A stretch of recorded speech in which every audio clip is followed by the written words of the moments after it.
So we're about to test drive this white mega cab, but it's got big turbo, G56, big injectors. So we're about to see what it'll do.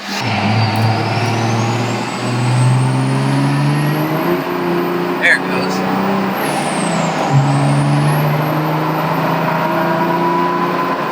She does decent.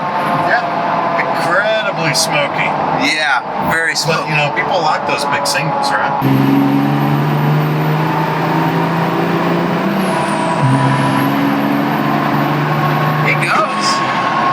Can't go wrong with 6-speed. They're just like a lot of fun. They are fun.